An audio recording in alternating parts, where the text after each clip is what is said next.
Good morning, boys and girls, and welcome back to the southern wing of the Stink Bug Works.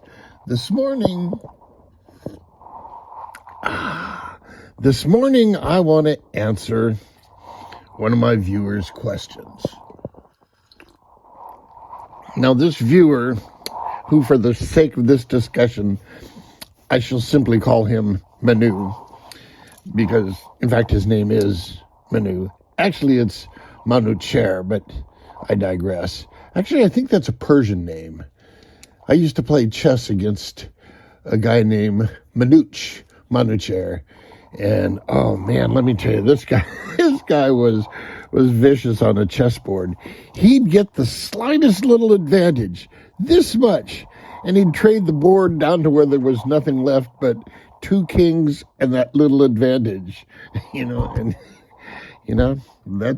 that's how he conquered all. But he was a tough competitor. Anyway, back to Manu's question. Now, first, let me talk about questions. I like getting questions. It's the main reason I do this. And when somebody asks me questions, it tells me two things. One, this person is actually listening. And two, this person is paying attention to what I say. So when somebody asks me a question, it's flattering. Well, oh, why, thank you. So to that, I will answer his question. I was talking about how I had to do this motor as an angle winder to get it all to fit. And he's going, what? I don't see an angle. What angle are you talking about? And I'm about to show you, but let's talk about catamarans for a second. In a catamaran, you're oftentimes trying to get the drive to come out the very bottom corner of the sponson and not the middle of the sponson. And to get it to come out the corner, as the shafts come up from, say the wall is the transom, the shafts are going to come up here, they're going to turn out, and your motors are going to be angled relative to the center line of the boat. Now, nobody pays this any mind because this motor is angled as much as that motor, and it's all the same. Well, imagine this is half of a catamaran, and I just have a motor angled to be where it needs to be. So, you can see it here.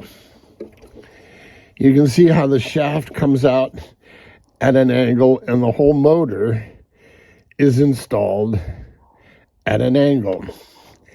And to install the motor, you guys are going to love this. To install the motor, you first remove half a dozen nuts from the place where they live when they're not holding something down, which is the same place they live when they're holding something down. And see, I'm just filling up airspace.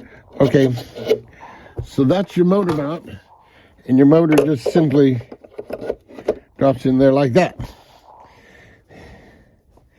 And then you put these clamps back on, install those 4 bolts, and shazam, your motor is installed.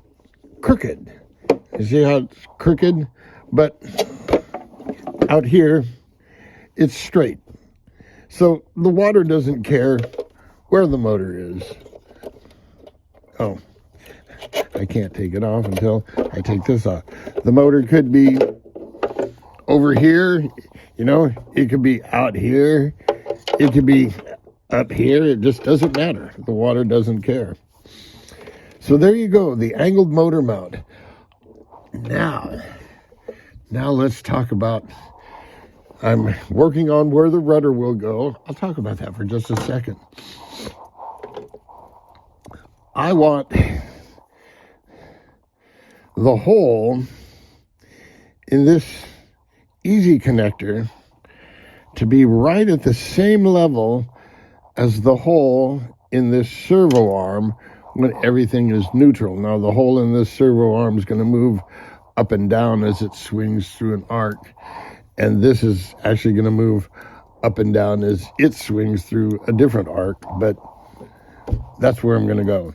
So I measured, the bottom has a thickness, and then I measured from that thickness to where the arm needs to be, or the push rod needs to be, and then measured down to where the holes are, and that mark will be my first hole. And what I'll do is I'll drill that hole and then get this in the right place, mark it, get the center started, double check it, and then drill it. Inevitably, the drill wanders, they're never perfectly square. So you usually have to file one hole kind of egg-shaped so you can get that. Then you make your carbon fiber backing piece,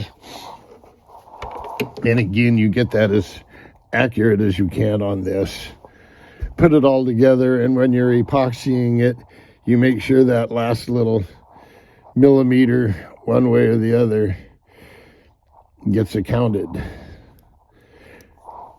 So there you are. I'm getting close.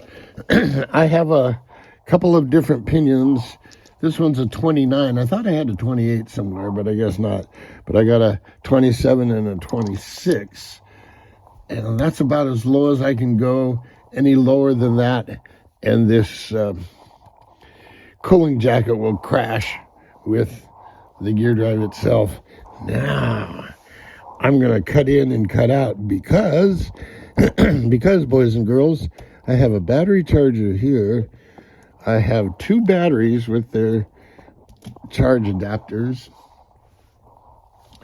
I have a speed control, and I have a Y harness that I have fabricated.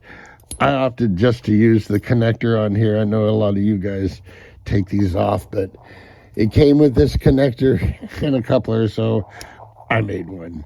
It was hard to get those wires in there. I think I'm gonna dabble some liquid electrical tape right around here and just seal it up, kind of like I did right here on these batteries. I talked about that the other day, how this case keeps water in, not water out.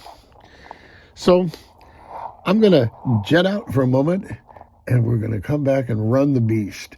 I have a feeling it's going to be loud. We shall see. Until then, stand by, jet out.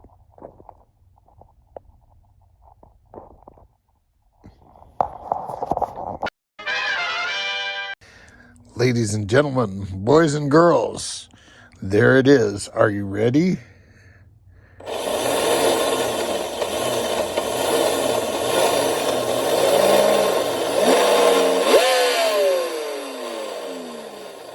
Whoa. Ooh. My pinion gear has worked loose. Ooh. Let me unplug the beast,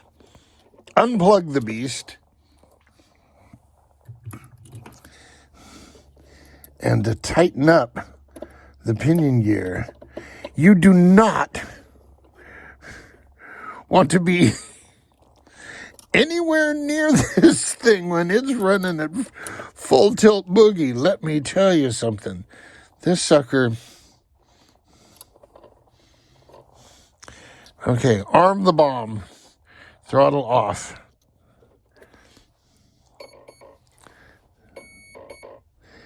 Right now it's set as a airplane controller. We'll have to go in and deal with that. But it is rotating the correct direction.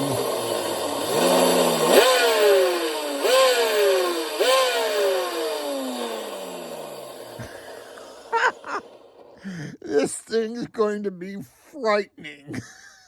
This thing's going to be scary. Until next time, boys and girls, jet out.